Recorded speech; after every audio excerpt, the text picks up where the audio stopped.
sejahtera buat kita semua. Jemaat yang saya kasihi dalam Tuhan Yesus Kristus, mari kita memulai ibadah kita kepada Allah dan kita mempersiapkan segenap hati dan juga pikiran kita. Mari kita berdoa secara pribadi, memohon pertolongan Roh Kudus dalam saat berdoa masing-masing.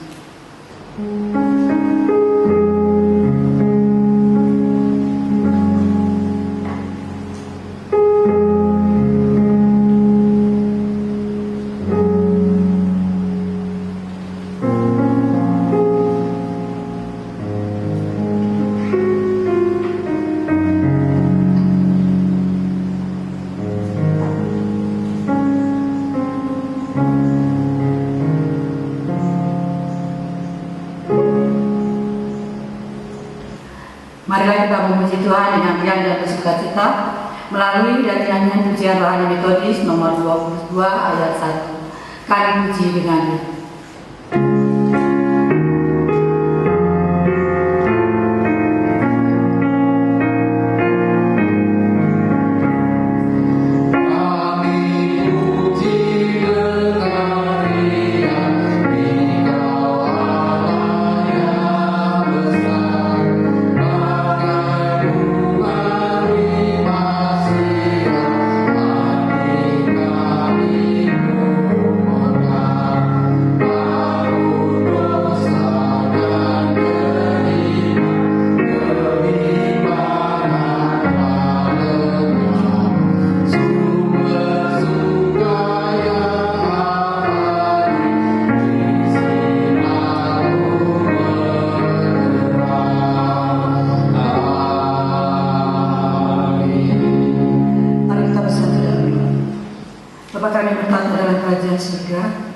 Terima kasih Bapa untuk pagi ini. Dengan penuh rasa syukur dan penyertaan-Mu dan pendidikan pemeliharaan-Mu setiap hari pada kami hingga 1 minggu ini Bapa. Pada pagi hari ini kami akan mulai ibadah kami di dalam situasi yang saat ini Engkau tahu Bapa. Kami tidak dapat bertemu satu dengan yang lain, tapi kami yakin dan percaya Engkau menyertai ibadah kami pada pagi hari ini. Sertai ibadah kami Bapa dari awal, pertengahan sampai akhirnya. Hanya di dalam nama Yesus Kristus kami berdoa dan mengucap syukur. Amin. Kita masuk dalam panggilan beribadah dari Mazmur 136 ayat 1 sampai 3. Bersyukurlah kepada Tuhan sebab Dia baik, bahwasanya selama-lamanya kasih setianya. Bersyukurlah kepada Allah segala Allah, bahwasanya selama-lamanya kasih setianya. Bersyukurlah kepada Tuhan segala Tuhan, bahwasanya untuk selama-lamanya kasih setianya. Amin. Pertolongan kepada kita adalah dalam nama Allah Bapa, Anak dan Roh Kudus yang menjadikan langit dan bumi. Turunlah atas kita sekalian anugerah dan damai sejahtera dari Allah Bapa, kita, Anaknya Yesus Kristus, serta persekutuan dengan Roh Kudus. Amin. Marilah kita memuji Tuhan dengan riang dan bersukacita melalui nyanyian rohani metodis nomor 22 ayat 2 sampai 4. Kami puji dengan Dia.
sungguh-sungguh mengaku dosa, maka Tuhan akan mengampuni dosa dan menyucikan kita dari segala kejahatan.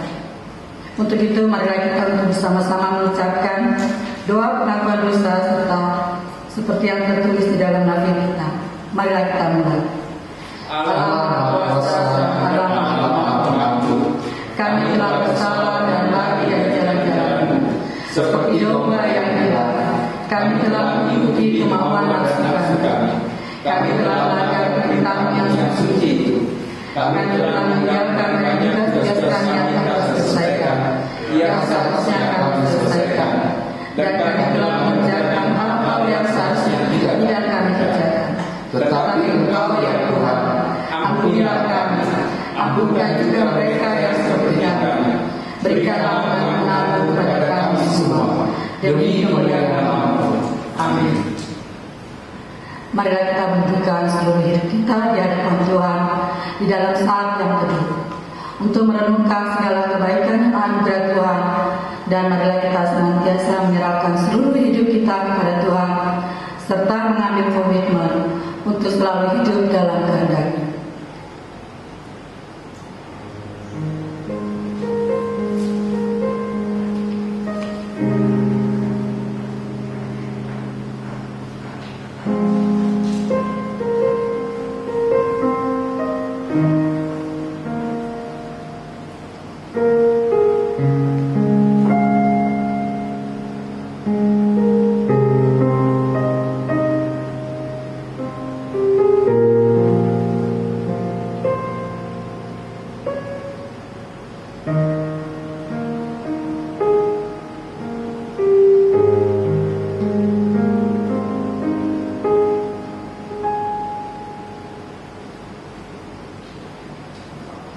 Saudaraku sekalian, kita yang telah bersungguh-sungguh mengaku dosa di hadapan Tuhan dan terus berkomitmen supaya tetap hidup dalam kehendak-Nya, maka dengarkanlah firman Tuhan yang menguatkan dan menyegarkan iman kita seperti yang tertulis dalam kitab Yesaya 43 ayat 3. Demikianlah firman Tuhan. Sebab akulah Tuhan Allahmu yang Maha Kudus, Allah Israel Juru Selamatmu. Aku menebus engkau dengan Mesir dan memberikan Ethiopia dan Seba sebagai gantimu. Oleh karena engkau berharga di mataku dan mulia, dan aku ini mengasihi engkau, maka aku memberikan manusia sebagai gantimu dan bangsa-bangsa sebagai ganti nyawamu. Amin. Mari kita bersama-sama berdoa seperti doa yang diajarkan Tuhan Yesus kepada murid-muridnya. Doa Bapa kami. Mari kita mulai. Bapa kami yang di surga, dikuduskanlah nama-Mu, datanglah kerajaan-Mu, jadilah kehendakmu di bumi seperti di surga. Berikanlah kami pada hari ini makanan kami yang secukupnya, dan ampunilah kami akan kesalahan kami, seperti kami juga mengampuni orang yang bersalah kepada kami. Dan janganlah bawa kami dalam pencobaan, tetapi lepaskanlah kami daripada yang jahat, karena Engkau yang punya kerajaan dan kuasa dan kemuliaan sampai selama-lamanya. Amin. Jemaat yang saya kasihi di dalam Tuhan, marilah kita dengan sungguh-sungguh memuji Tuhan melalui nyanyian rohani metodis nomor 94 ayat 1-3. Roh Kudus tetap teguh.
yang tertulis dalam kitab Mazmur 33 ayat 1 sampai 12.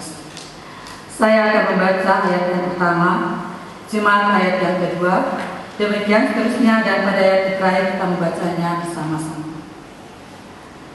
Mari kita mulai. Bersorak-sorailah hai orang-orang benar dalam Tuhan, sebab memuji-muji itu layak bagi orang-orang jujur. Bersyukurlah kepada Tuhan dengan kecapi, bermasmurlah baginya dengan gambus 10 kali. Nyanyikanlah baginya nyanyian baru, petiklah kecapi baik-baik dengan sorak-sorai. Sebab firman Tuhan itu benar, segala sesuatu dikerjakannya dengan kesetiaan. Ia senang kepada keadilan dan hukum, bumi penuh dengan kasih setia Tuhan. Oleh firman Tuhan langit telah dijadikan, oleh napas dari mulutnya segala tentara. Ia mengumpulkan air laut seperti dalam bendungan, ia menaruh samudra raya ke dalam wadah. Biarlah segenap bumi takut kepada Tuhan, biarlah semua penduduk dunia gentar terhadap Dia. Sebab Dia berfirman, maka semuanya jadi. Dia memberi perintah, maka semuanya ada. Tuhan menggagalkan rencana bangsa-bangsa, Ia meniadakan rancangan suku-suku bangsa. Tetapi rencana Tuhan tetap selama-lamanya. Rancangan artinya turun-temurun. Kita bersama-sama. Berbahagialah bangsa yang Allahnya adalah Tuhan, suku bangsa yang dipilihnya menjadi dirinya sendiri. Amin. Mulia bagi Bapa.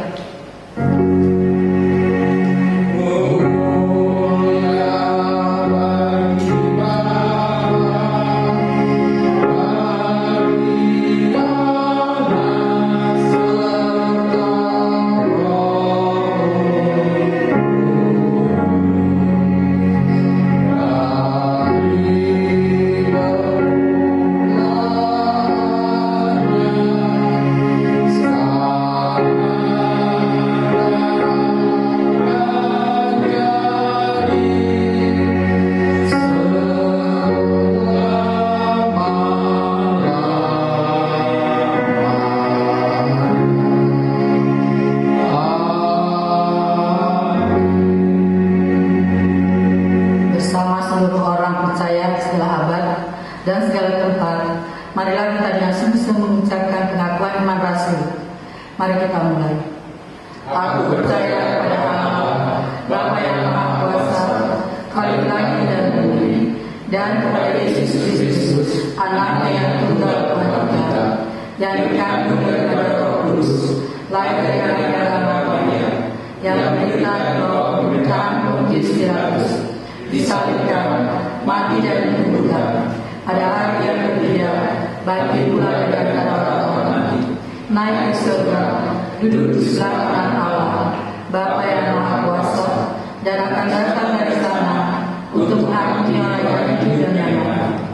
Aku percaya kepada Roh Kudus, gereja yang kudus dan am, persekutuan Roh Kudus, pengampunan dosa, kebangkitan dari hidup yang kekal. Amin. Pembacaan epistel atau pendahuluan khotbah pada hari ini diambil dari kitab Roma 4 ayat 13 sampai 25. Beginilah firman Tuhan. Sebab bukan karena hukum Taurat telah diberikan janji kepada Abraham dan keturunannya bahwa ia akan memiliki dunia, tetapi karena kebenaran berdasarkan iman. Sebab jika mereka yang mengharapkannya dari hukum Taurat menerima bagian yang dijanjikan Allah, maka sia-sialah iman dan batallah janji itu. Karena hukum Taurat membangkitkan muka, tetapi di mana tidak ada hukum Taurat, di situ tidak ada juga pelanggaran. Karena itulah kebenaran berdasarkan iman, supaya merupakan kasih karunia, sehingga janji itu berlaku bagi semua keturunan Abraham, bukan hanya bagi mereka yang hidup di dalam hukum Taurat, tetapi juga bagi mereka yang hidup dari iman Abraham. Sebab Abraham adalah bapa kita semua. Seperti ada tertulis, engkau telah kutetapkan menjadi bapa banyak bangsa, di hadapan Allah yang kepadanya ia percaya, yaitu Allah yang menghidupkan orang yang mati dan menjadikan dengan firman-Nya apa yang tidak ada menjadi ada. Sebab sekalipun tidak ada dasar untuk berharap, namun Abraham berharap juga dan percaya bahwa ia akan menjadi bapa banyak bangsa. menurut yang telah difirmankan. Demikianlah banyaknya nanti keturunannya. Imannya tidak menjadi lelah walaupun ia mengetahui bahwa tubuhnya sudah sangat lemah, karena usianya telah kira-kira 100 tahun dan bahwa rahim Sarah telah tertutup.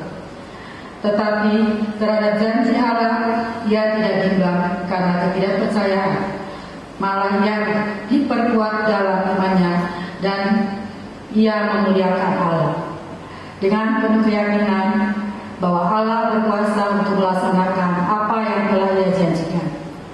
Karena itu hal yang diperhitungkan kepadanya sebagai kebenaran. Kata-kata ini, yaitu hal yang diperhitungkan kepadanya, tidak ditulis untuk Abraham saja, tetapi ditulis juga untuk kita, sebab kepada kita pun Allah memperhitungkannya, karena kita percaya kepada Dia yang telah membangkitkan Yesus Tuhan kita dari antara orang mati, yaitu Yesus yang telah diserahkan kepada pelanggaran kita dan dibangkitkan karena kebenaran kita. Demikianlah firman Tuhan. Berbahagialah orang yang mendengarkan firman Tuhan, yang menghayatinya serta melakukan di dalam kehidupannya sehari-hari. Amin. Mari kita mendengarkan waktu jemaat untuk mengetahui kegiatan kita selama 1 minggu ini yang akan dibacakan oleh Bapak T.M. Siomi. Salam. Waktu jemaat Minggu 21 Juni 2020. Minggu ini adalah minggu ketiga sesudah Pentakosta. Gembala sidang dan seluruh majelis mengucapkan selamat berbakti kepada Bapak Ibu, saudara-saudari sekalian. Bagi yang membutuhkan informasi dan pelayanan, dipersilakan menghubungi Gembala sidang ataupun majelis GMI Bukit Jaitun BSD. Adapun warta jemaat kita hari ini, yang pertama, laporan keuangan jemaat minggu lalu tanggal 14 Juni dapat kita lihat di nafiri kita. Yang kedua, komisi keanggotaan. Ucapan selamat ulang tahun kepada anggota jemaat yang berulang tahun dalam minggu ini. Yang pertama, Ibu Erina Burhan Sibuan, tanggal 16 Juni. Yang kedua, Saudara Ruben Sihombing, tanggal 18 Juni.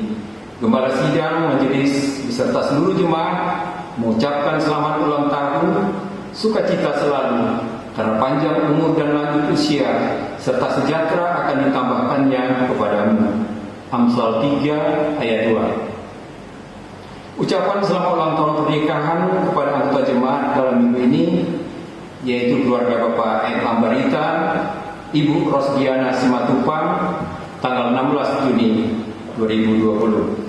Gembala sidang majelis beserta seluruh jemaat mengucapkan selamat ulang tahun pernikahan. Ketiga, persekutuan doa diadakan pada hari Rabu tanggal 24 Juni 2020 pukul 19.30 WIB. Mari Bapak Ibu dan saudara-saudari mengikuti persekutuan doa melalui acara siaran langsung di Facebook atas nama Metodis Jaitun. Mari kita bersungguh berdoa. Yang keempat, panitia kebaktian. Untuk lagu-lagu kebaktian pada Minggu tanggal 28 Juni 2020 dapat kita lihat di nafiri kita. Yang kelima, gemar membaca Alkitab dan pokok doa tiap hari. Marilah kita bertumbuh bersama di dalam Tuhan melalui gemar membaca Alkitab 2 pasal setiap hari. Daftar bacaannya dari tanggal 21 Juni 2020 sampai dengan 28 Juni 2020 kita dapat lihat di nafiri kita. Untuk kegiatan atau rencana kerja gereja kita dapat dilihat nafiri kita masing-masing. Gereja mengucapkan terima kasih kepada semua pelayanan ibadah hari ini. Biarlah Tuhan memberkati keluarga dan kehidupannya. Gembala sidang dan majelis mengucapkan terima kasih atas semua persembahan syukur, persepuluhan dan persembahan lainnya yang telah dipersembahkan Bapak Ibu, saudara-saudari sekalian. Kiranya Allah sumber segala berkat berkenan memberkati persembahan kita dan memakainya bagi pekerjaan pelayanan di dalam gerejanya. Demikianlah warta jemaat minggu ini. Apabila ada kesalahan penulisan nama, jumlah uang atau koreksi, mohon menyampaikan kepada gembala sidang dan majelis dan harap fakta ini disimpan untuk mengetahui kegiatan gereja kita seminggu ke depan. Terima kasih, Tuhan Yesus memberkati. Tibalah saatnya kita untuk masuk dalam doa syafaat, dan doa syafaatnya akan dipimpin oleh Ibu Merawati. Namun sebelumnya mari kita bernyanyi dari nyanyian Rohani Metodis nomor 128 ayat 1 sampai 3. Berserah kepada Yesus.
Allah Bapa kami yang bertahta dalam kerajaan surga, Allah yang kami sembah dalam nama Tuhan Yesus Kristus.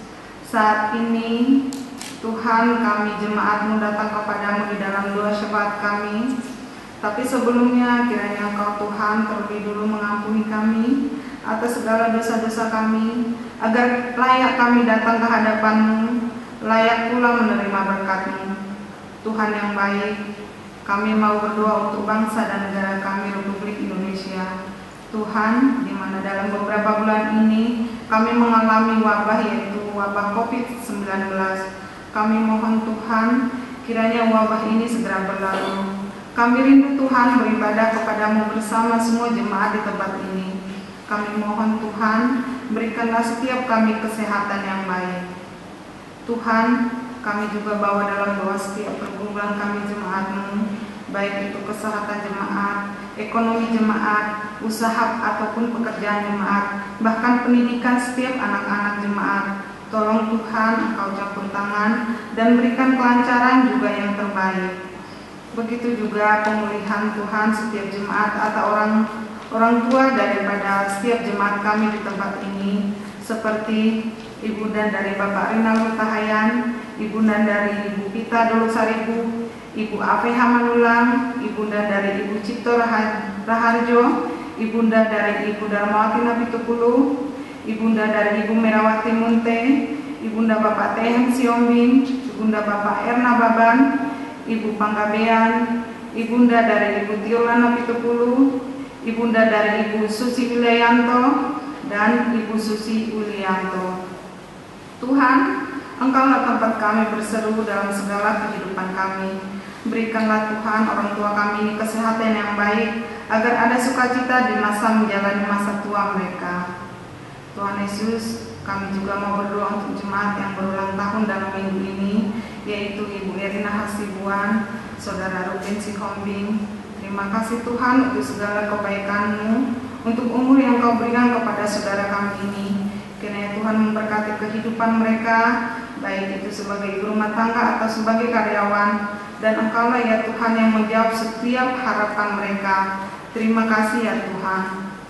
Kami juga berdoa untuk jemaat kami yang ulang tahun pernikahan, yaitu keluarga Bapak M. Ambarita, Ibu Rosdiana Simatupang. Terima kasih dan terima kasih Tuhan atas segala berkat dan anugerah-Mu kepada keluarga jemaat-Mu ini.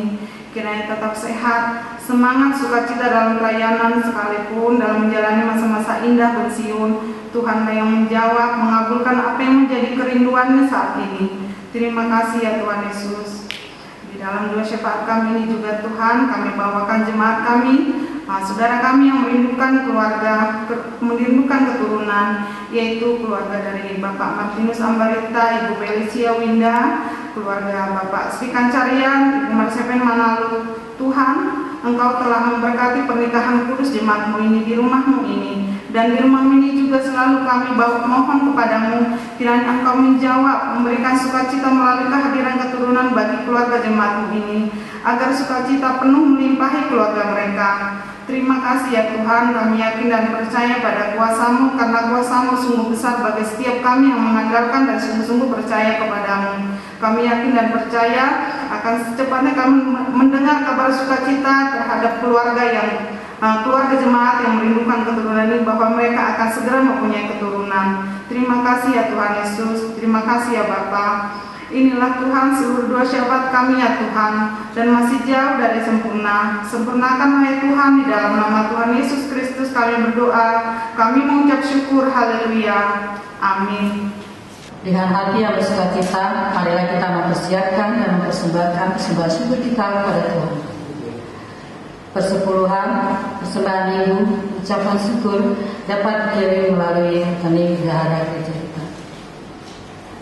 Firman Tuhan yang mendasari persembahan syukur kita kepada Tuhan diambil dari kitab 2 Korintus 8 ayat 14-15 yang berbunyi demikian. Maka hendaklah sekarang ini kelebihan kami mencukupkan kekurangan mereka, agar kelebihan mereka kemudian mencukupkan kekurangan kami, supaya ada keseimbangan, seperti ada tertulis, orang yang mengumpulkan banyak tidak berlebihan, dan orang yang mengumpulkan sedikit tidak kekurangan. Amin. Marilah kita memuji Tuhan melalui nyanyian Rohani Metodis nomor 196 ayat 1-3. Intan dan Permata.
kepadamu Tuhan, di mana pertolongan Tuhan selalu ada di dalam kehidupan kami. Yang kami tanpa sadari bahwa pertolongan Tuhan terjadi hari demi hari di dalam setiap kehidupan kami. Terlebih kepada kami yang terus berseru kepada Tuhan meminta pertolongan. Kami percaya Bapa, Engkau yang penuh dengan belas kasihan mendengar setiap seruan anak-anak-Mu. Demikian juga ya Tuhan, melalui persembahan syukur kami ini, ibadah minggu, persepuluhan dan ibadah persembahan lainnya, sebagai bukti ibadah kami, bakti kami kepadamu. Ya Tuhan, biarlah menjadi rupa yang harum di hadapan-Mu dan bisa terus melakukan pelayanan di dalam gereja ini Tuhan. Berkati jemaat-Mu ya Bapa, berkati gereja-Mu, berkati setiap orang yang terbeban untuk terus melihat pelayanan di gereja ini semakin berkembang.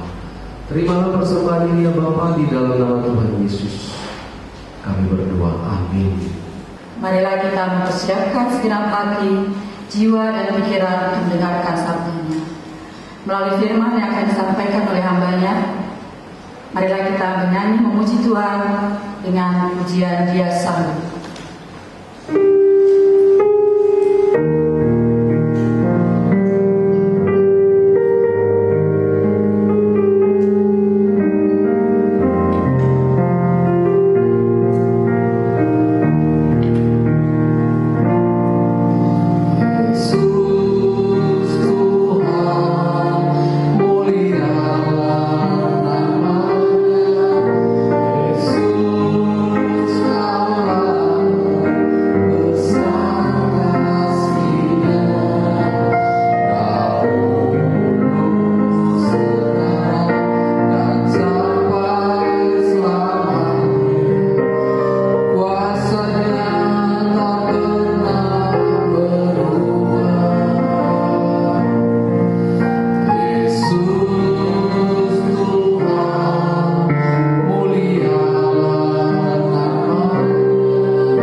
Yesus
menjadi pertanyaan renungan kita sebelum masuk ke dalam khotbah.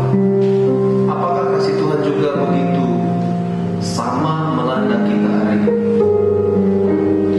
Apakah kasih Tuhan itu lebih memenuhi dalam kehidupan kita hari ini? Kalau belum, sibukkanlah diri kita dengan urusan Tuhan terlebih dahulu. Karena COVID-19 ini sesungguhnya membuat kita boleh meninggalkan segenap aktivitas-aktivitas terkadang tidak penting, tapi dipenting-pentingkan oleh kita.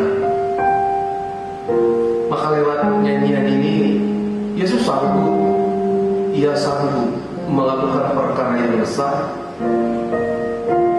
terbatas di dalam diri Anda yang tidak mengizinkan Tuhan bekerja.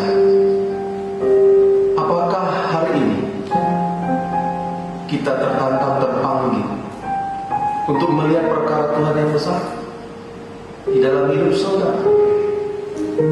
Mari dengan sepenuh hati saya mengajak nyanyian refrennya, buka hati kita dengan sungguh-sungguh. Oh, kita percaya Tuhan Yesus sanggup melakukan perkara yang besar. Kita sama-sama katakan,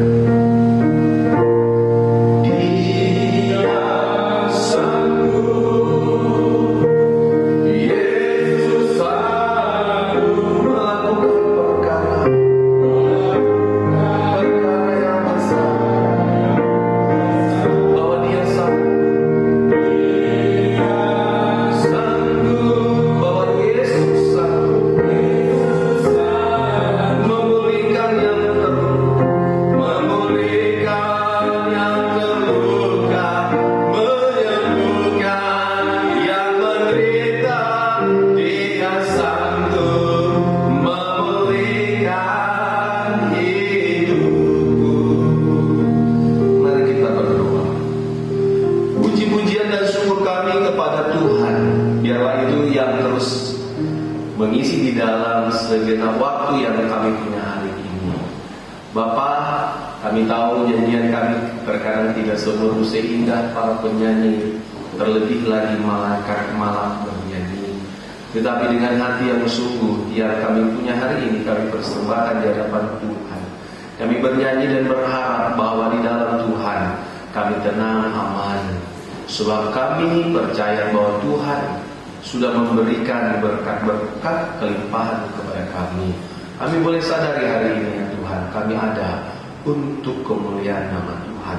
Bapak, kami sebentar akan mendengarkan bagian firman-Mu. Sebelum kami mendengarkan bagian firman-Mu, dalam roh-Mu Tuhan Yesus memberkati hidup kami, dan kiranya kami memiliki telinga sebagai murid untuk mendengar, belajar, dan hati hamba untuk melakukan setiap firman yang Tuhan boleh sampaikan kepada kami. Berbicaralah Engkau ya Allah, kami siap untuk mendengarnya.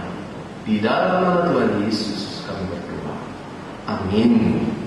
Saudara-saudara yang dikasihi di dalam nama Tuhan Yesus, Shalom. Pujian dan syukur kepada Tuhan. Di pertengahan bulan Juni ini, 21 Juni ini, kita sama-sama kembali beribadah menyembah nama Tuhan. Saudara-saudara, firman Tuhan diangkat daripada Matius pasal 9 ayat 9 sampai dengan yang ke-13, kemudian dilanjut ayat 18 sampai yang ke-26. Jadi ada dua perikop yang boleh kita menjadi dasar bahan untuk kita boleh merenungkan firman Tuhan. Dalam nama Tuhan Yesus saya akan membaca bagi kita semua Matius pasal 9 ayat 9 sampai 13. Demikian dilanjut atau disambung di ayat ke-18 sampai 26. Dalam nama Tuhan Yesus. Setelah Yesus pergi dari situ, ia melihat seorang yang bernama Matius duduk di rumah cukai. Lalu ia berkata kepadanya, "Ikutlah aku." Maka berdirilah Matius lalu mengikut dia. Kemudian ketika Yesus makan di rumah Matius, datanglah banyak pemungut cukai dan orang berdosa dan makan bersama-sama dengan dia. dan murid-muridnya. Pada waktu orang Farisi melihat hal itu, berkatalah mereka kepada murid-murid Yesus, "Mengapa gurumu makan bersama-sama dengan pemungut cukai dan orang berdosa?" Yesus mendengarnya dan berkata, "Bukan orang sehat yang memerlukan tabib, tetapi orang sakit. Jadi pergilah dan pelajarilah arti firman ini, yang kukehendaki ialah belas kasihan dan bukan persembahan. Karena aku datang bukan untuk memanggil orang benar, melainkan orang berdosa." 18 demikian. Sementara Yesus berbicara demikian kepada mereka, datanglah seorang kepala rumah ibadat, lalu menyembah dia dan berkata, "Anakku perempuan baru saja meninggal, tetapi datanglah dan letakkanlah tanganmu atasnya, maka ia akan sembuh, maka ia akan hidup." Ayat 19. Lalu Yesus pun bangunlah dan mengikuti orang itu bersama-sama dengan murid-muridnya. Pada waktu itu seorang perempuan yang sudah 12 tahun lamanya menderita pendarahan maju mendekati Yesus dari belakang dan menjamah jubahnya. Karena katanya dalam hatinya, "Asal ku jamah saja jubahnya, aku akan sembuh."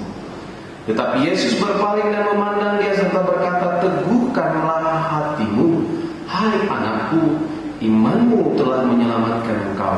Maka sejak saat itu sembuhlah perempuan itu. Di ayat 23, ketika Yesus tiba di rumah kepala rumah ibadat itu dan melihat peniup-peniup seruling dan orang banyak ribut, berkatalah ia, "Pergilah, karena anak ini tidak mati, tetapi tidur." Tetapi mereka menertawakan dia. Setelah orang banyak itu diusir, Yesus masuk dan memegang tangan anak itu, lalu bangkitlah anak itu. Maka tersiarlah kabar tentang hal itu ke seluruh daerah itu.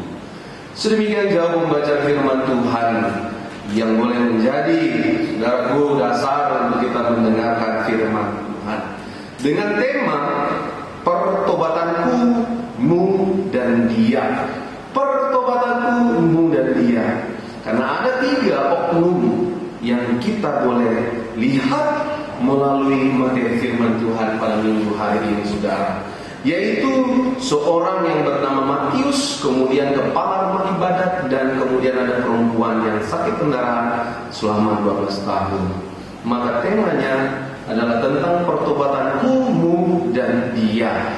Saudara-saudara terkasih, gereja new normal sebenarnya adalah menjadi renungan bagi kita gereja sebaiknya dan seharusnya diisi orang-orang yang bertobat, Bapak Ibu.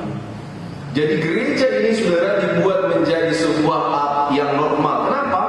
New normal ini supaya orang-orang sadar bahwa ini adalah COVID dan berbahaya. Jadi prosedural yang ditetapkan jangan sampai lupa begitu. Jadi kalau orang yang tidak bertobat dalam hal yang seperti ini, saudara kekasih, saya tidak menunggu, tetapi bisa menjadi saudara sebuah disaster atau bencana karena situasi COVID ini. Maka oleh karena itu haruslah kita sadar dan betul-betul bertobat dalam kehidupan kita. Terlebih yang dibikin bandrol atau dibikin saudara dengan catatan adalah new normal. Saudara-saudara kekasih di dalam nama Tuhan Yesus Kristus, gereja sebaiknya dipenuhi dengan orang-orang yang betul-betul bertobat. Dalam firman Tuhan yang kita boleh dengar bahwa ada 3 pribadi yang benar-benar mengalami pertobatan yang sungguh-sungguh dari dalam hidupnya. Saudara-saudara, petobat yang pertama yang dikatakan Matius, dia luar biasa dalam kehidupannya, saudara-saudara. Tetapi ketika dia mengenal dan Tuhan mengajak, memanggil dia, maka dia ikut.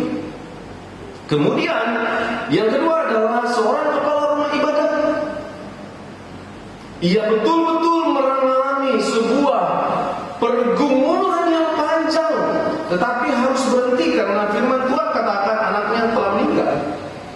Ternyata ketika itu dia tetap bangkit berdiri bahwa ada kuasa di dalam Tuhan. Maka kepala rumah ibadat katakan, "Letakkanlah tanganmu terus dia berpengharapan. Yang ketiga, sama juga pahitnya dengan kehidupan yang dialami perempuan 12 tahun.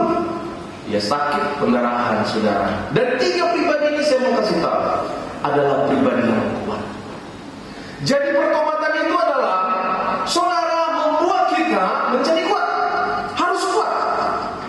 Jadi orang yang bertobat, orang-orang yang betul-betul mengenal Tuhan, sebenarnya memiliki pribadi yang kuat. Dalam teks firman Tuhan ini, saudara, apa kuatnya? Mari kita akan melihat sejenak. Saudara-saudara kekasih, apa yang dimaksud kuat? Saudara, karena Matius dia pribadi yang kuat, dia dibully, dia dikucilkan dalam pergaulan karena dia disematkan, saudara, semacam orang yang pengkhianat, kira-kira begitu. Karena dia menaikkan tarif pajak yang tinggi, karena saudara gerbang itu dikuasai oleh saudara pemerintahan luar.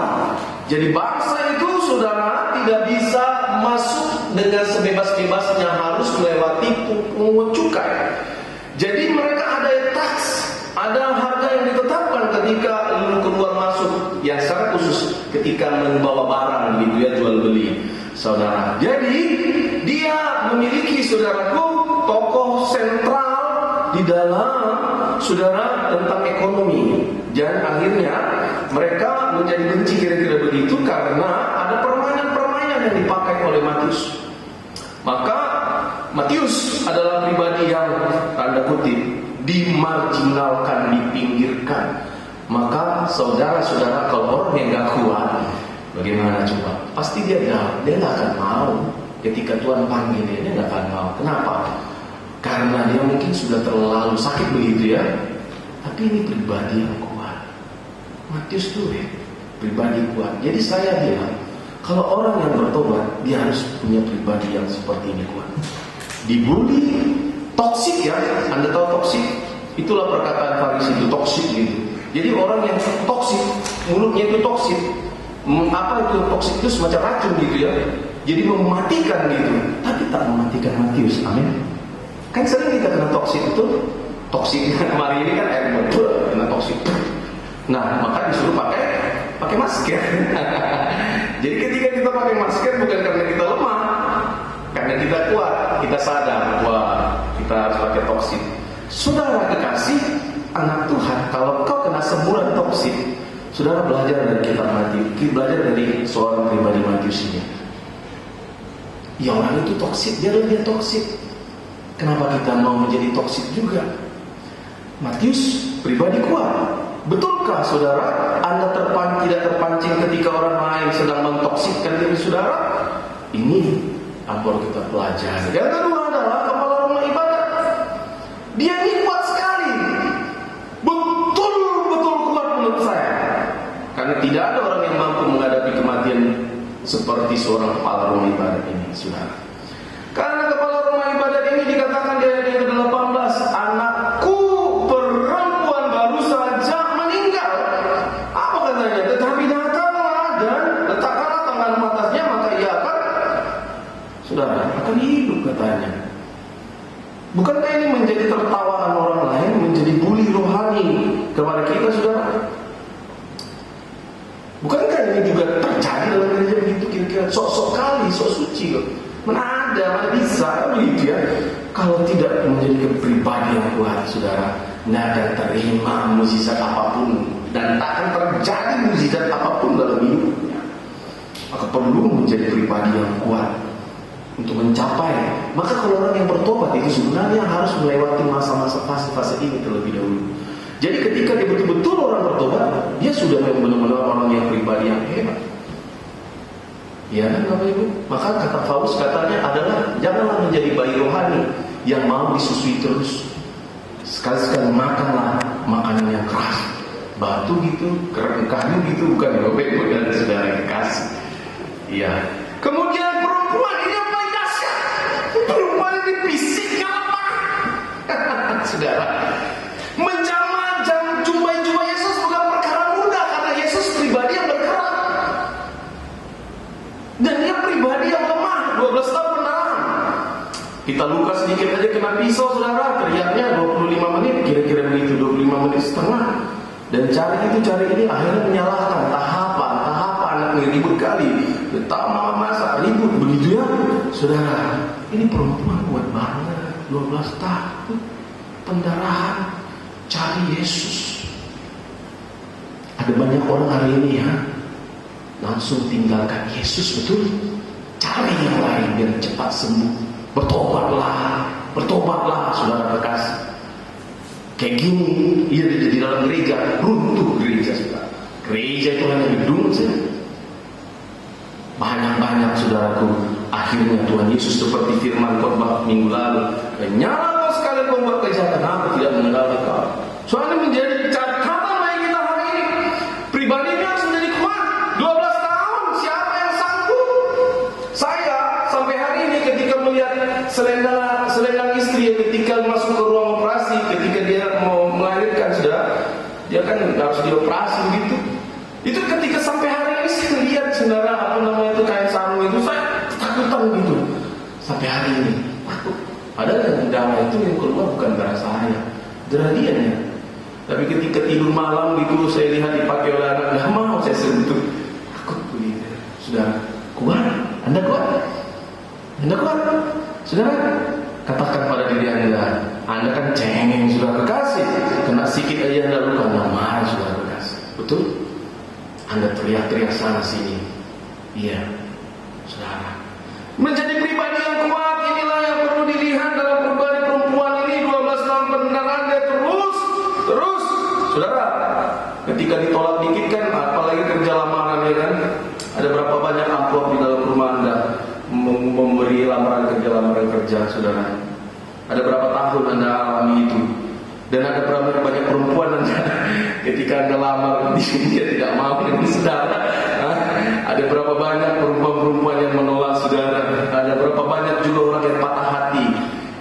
Juga dia yang masalah dengan perempuan, dia pula yang membenci sama Tuhan. Kan itu pribadi yang ya saudara kekasih, saya tidak mau branding itu. Tapi begitulah kadang-kadang kita hari ini. Maka firman Tuhan ini jelas dan kita mengajak bagi kita, bertobatlah, jadilah kuat.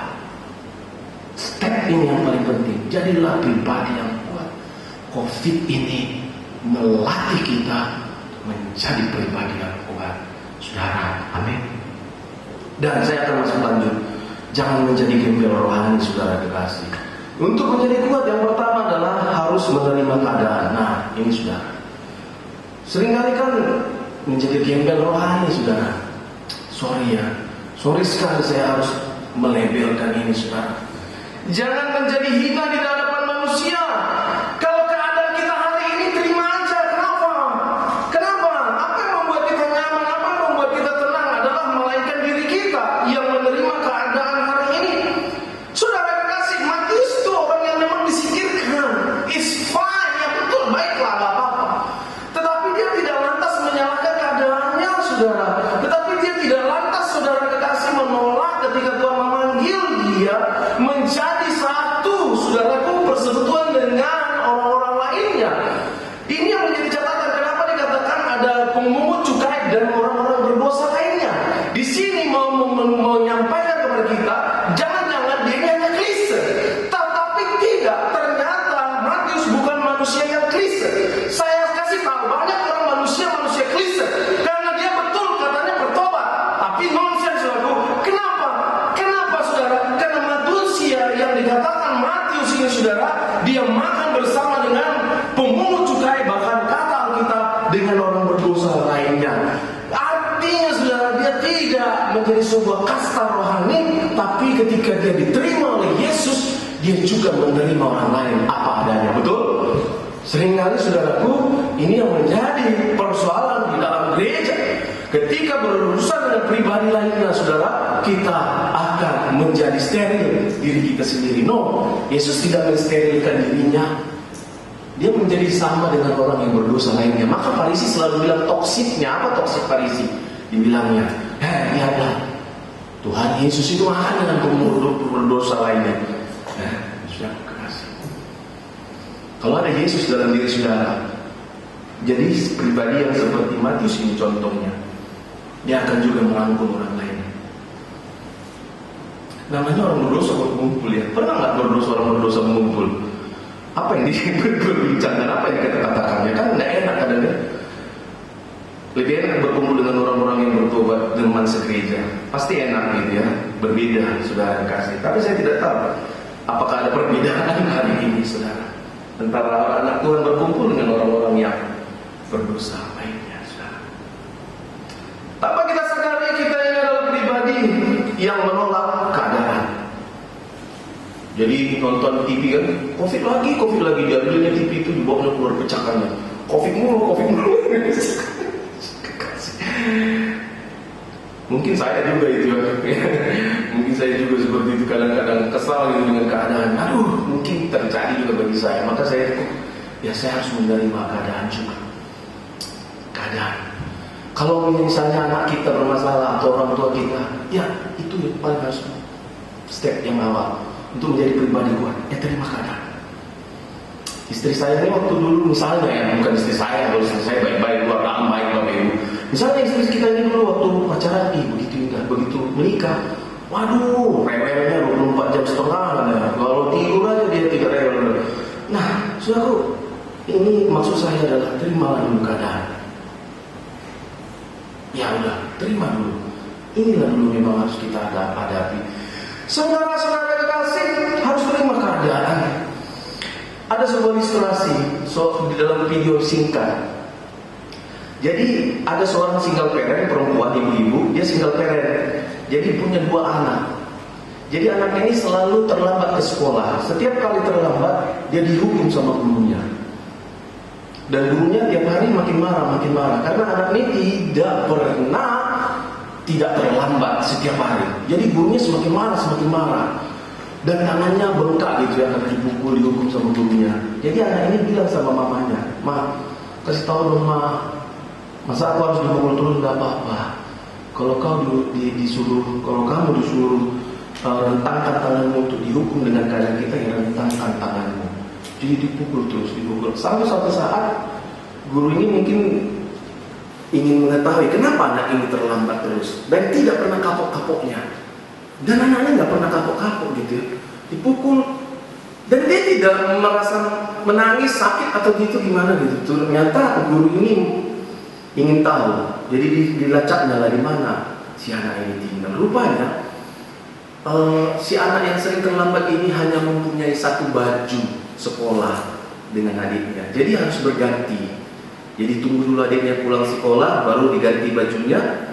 Kemudian si abang baru pergi ke sekolah. Dan konsekuensinya terjadi kepada abangnya harus menerima realita dihukum begitu. Nah, sampai akhirnya si Pak Guru ini nunggu di sekolah, ditanya kepada anak yang sering terlambat ini, "Saya sudah cek dan lihat kehidupanmu. Tetapi kenapa kamu tidak kasih tahu Pak Guru?" Mungkin Pak Gurunya sedih gitu ya, terrenyuh hatinya. Karena setiap hari dia kasih hukuman kepada anak ini. "Kenapa kamu nggak bilang Nak," katanya kepada murid anak didiknya ini.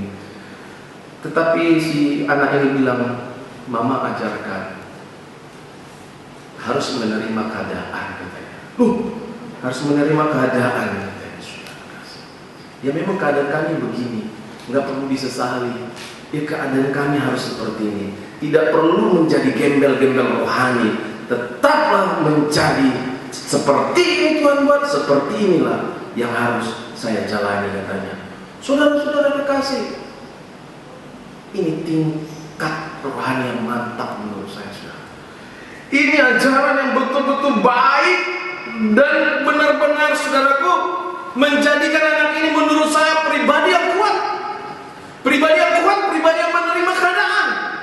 Sungguh, pribadi yang kuat adalah pribadi yang bertobat, adalah pribadi yang menerima segala keadaan dalam keadaan situasi di dalam dirinya.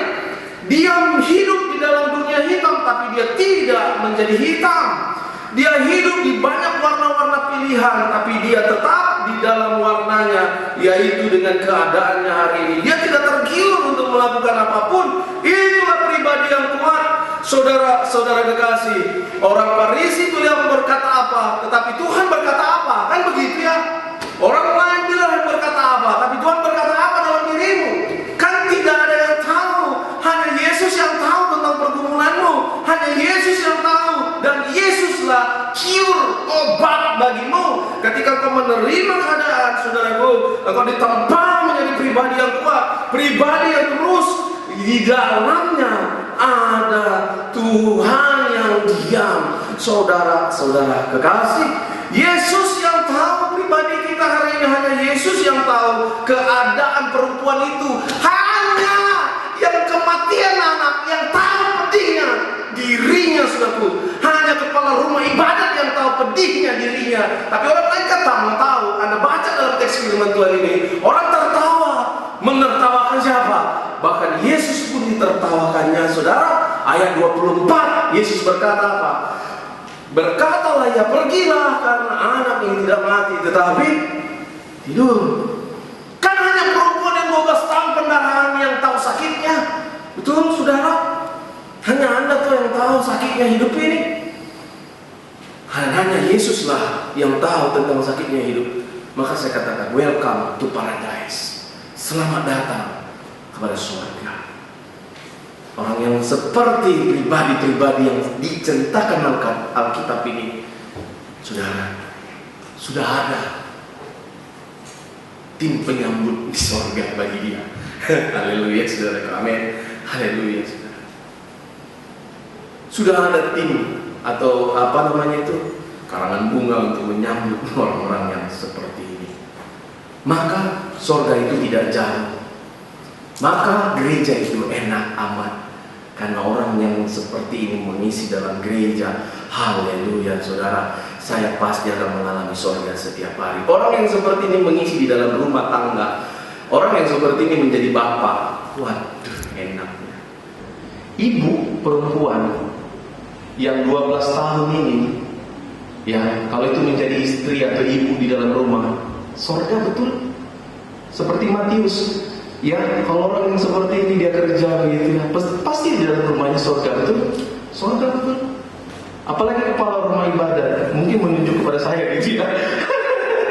Menunjuk kepada saya, sudah mengalami seperti ini. Kan tingkatnya persoalannya beda-beda. Yang paling dahsyat di kepala rumah ibadat tingkat persoalannya. Sekarang mungkin seperti saya juga ya. Mungkin ketika ada penyambat Tuhan, tapi yang di depan ini, aduh Tuhan Yesus tolong. Tapi gara-gara dia juga saya bertobat Tuhan. Iya kan, saudara, ada tipikal begitu. Tetapi minimal pertobatanku, pertobatanmu, pertobatan dia. Di mana pertobatanmu? Saudara kekasih. Saudara-saudara kekasih, yang kedua untuk menjadi kuat. Yang pertama tadi untuk menjadi kuat adalah saudara menerima keadaan. Yang kedua untuk menjadi kuat, jangan gengsi. Jangan gengsi, saudara. Nggak usah gengsi, saudara. Kalau seperti saya nggak gengsi. Karena saya tetap ganteng, nggak gengsi, saudara. Biasa aja gitu ya. Kenapa? Karena yang merendahkan harga diri kita bukan diri kita sendiri, orang lain toh. Kenapa harus pusing kita dengan orang lain, saudara? Selama hidup kita benar baik. Kenapa gengsi? Perempuan ini 12 tahun pendarahan, pasti ditolak di mana-mana. Baunya luar biasa ya. Karena ya maaf, dia sakit pendarahan. Maaf ya Bapak Ibu dan Saudara. Jadi perempuan ini kenapa dia gengsi?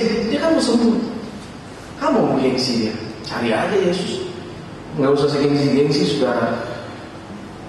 So kemudian seorang kepala mengujukan ini, kenapa dia harus gengsi? Ya memang dia butuh, dia perlu kok. Ya kalau kita butuh perlu, ya udah kejar aja, saudara kasih, capai aja.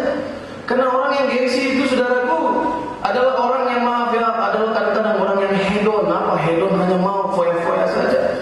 Karena orang kadang-kadang, saudaraku, orang-orang yang tidak atau orang-orang yang gengsi itu, saya tidak mengatakan gengsi pada tempatnya, karena ada juga gengsi pada tempatnya. Tapi kadang-kadang banyak orang gengsi tidak pada tempatnya. Ya memang kalau keadaan kita begitu, nah gengsi. Ya, saudara. Gengsilah kalau kau berbuat dosa. Gengsilah kalau kau memang orang-orang yang tidak terpakai, artinya orang-orang yang hidup dalam dosa. Yesus kan tidak menolak pribadi Matius. Orang yang menolak dia, pribadinya hina memang, tapi jiwanya, rohnya tidak hina. Karena barang orang hari ini melihat di luarnya saja, gengsi di bagian luar, tetapi dia tidak tahu hidupnya sesungguhnya diterima oleh Tuhan. Saudara kekasih, Matius sama sekali tidak gengsi dikata-katain. dia anggap saja itu toksik. Ya orang itu apa yang meluap dari hatinya keluar dari mulutnya begitu ya. Itu hatinya tidak baik. Ya sudah, biarlah dia demikian. Saudara kekasih, nggak perlu gengsi, apa adanya saudara kekasih. Gengsi pada tempatnya. Tetapi seorang pribadi yang kuat hari ini, saya kasih tahu, jangan menjadi pribadi yang gengsi, saudara kekasih. Amin, amin saudara.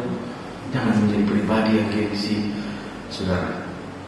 Tetaplah jalani hidup saudara dengan apa adanya, karena itu lebih baik saudara kekasih daripada menutupi sesuatu yang lainnya. Yang ketiga, untuk menjadi kuat, in the line, tetaplah di jalurnya. Orang yang bertobat itu saudaraku adalah yang ketiga, untuk menjadi kuat adalah in the line, tetaplah berada di jalur yang sama.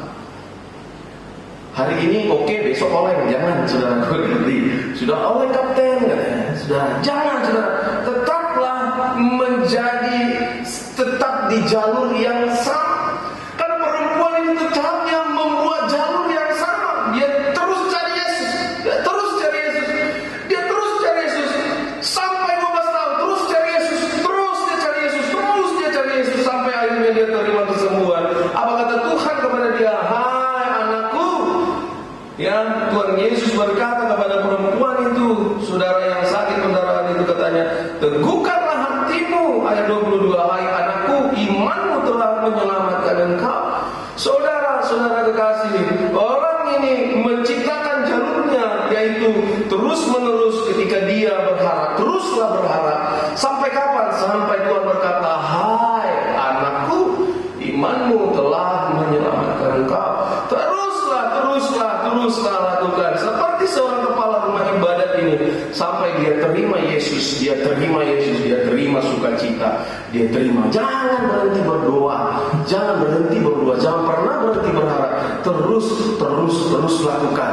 Kalau dunia ini begitu sepi, di jalur manapun orang tidak ada lagi, karena harus memiliki protokol-protokol lainnya. Tapi sebagai anak Tuhan, saudaraku, tetaplah berada di jalur itu. Kalau jalur sepi di luar sana, tetapi jalur rohani jangan sepi. Tetaplah terus.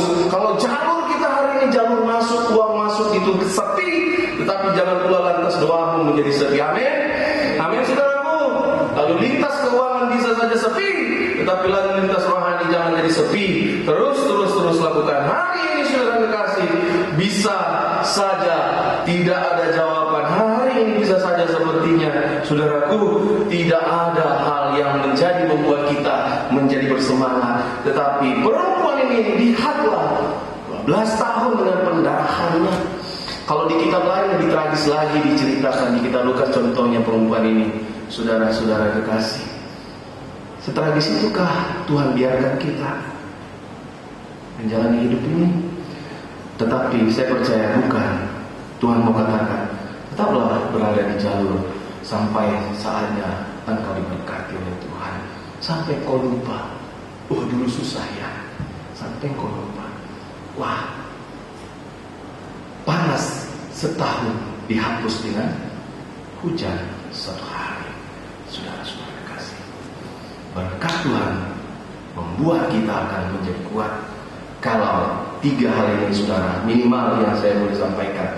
Untuk menjadi kuat, pribadi yang kuat, pertama menerima keadaan, jangan gengsi. Yang ketiga adalah untuk tetap kita berada di jalur yang sama, tetap berada di situ. Manusia orang lain hari ini kita lihat ini ada Farisi, ada peniup seruling, karena banyak orang-orang lainnya untuk supaya dia mengubah haluannya, tapi tidak.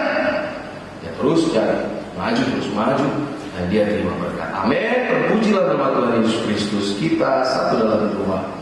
Mari kita berdoa.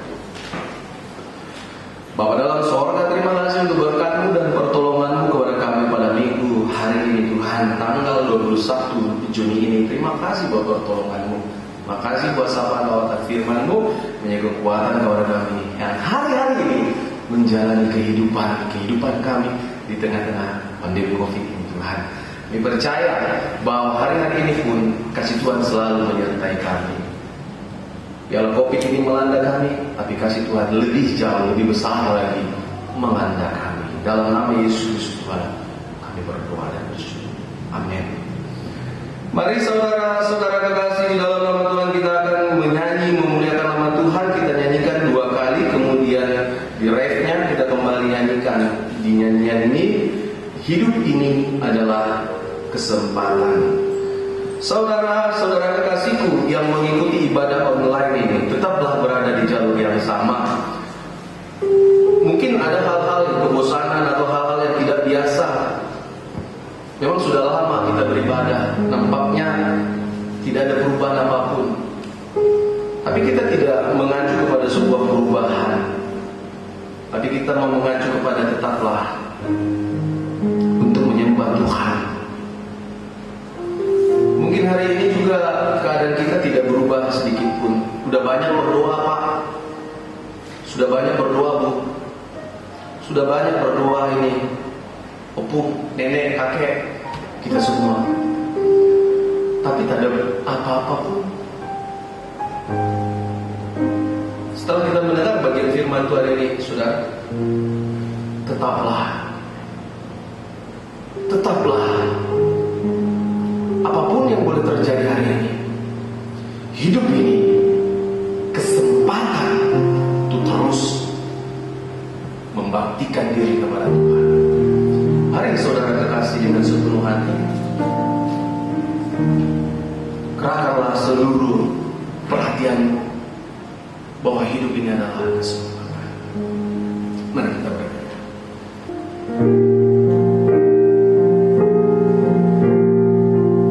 Mari saudara kekasih, hidup ini adalah kesempatan. Mari katakan hidup ini untuk melayani Tuhan.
tetap di jalur yang sama.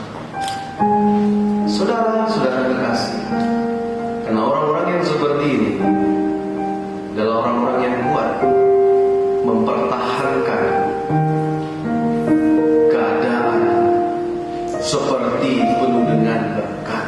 Itu tidak mudah. Maka oleh karena itu, mari dengan sepenuh hati kita sama-sama katakan, oh Tuhan, pakailah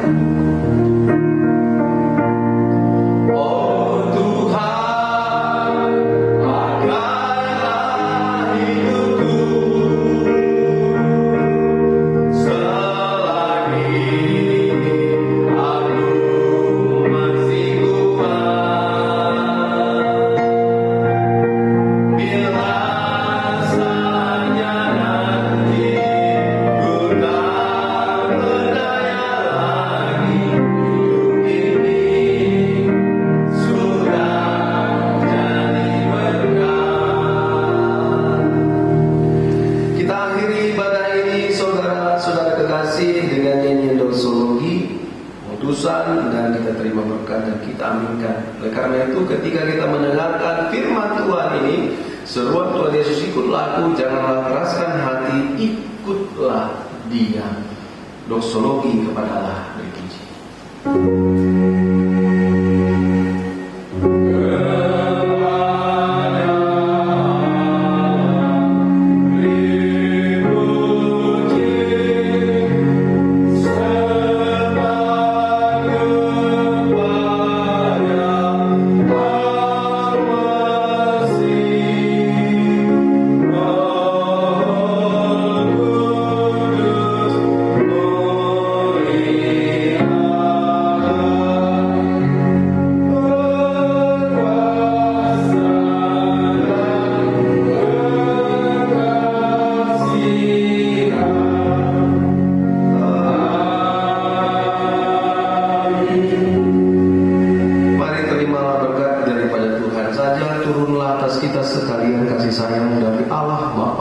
Persekutuan Rohnya yang kudus, anugerah dari Tuhan kita Yesus Kristus, itulah yang turun memberkati setiap kita dan memelihara kehidupan kita mulai hari ini, esok, bahkan sampai selama-lamanya. Amin.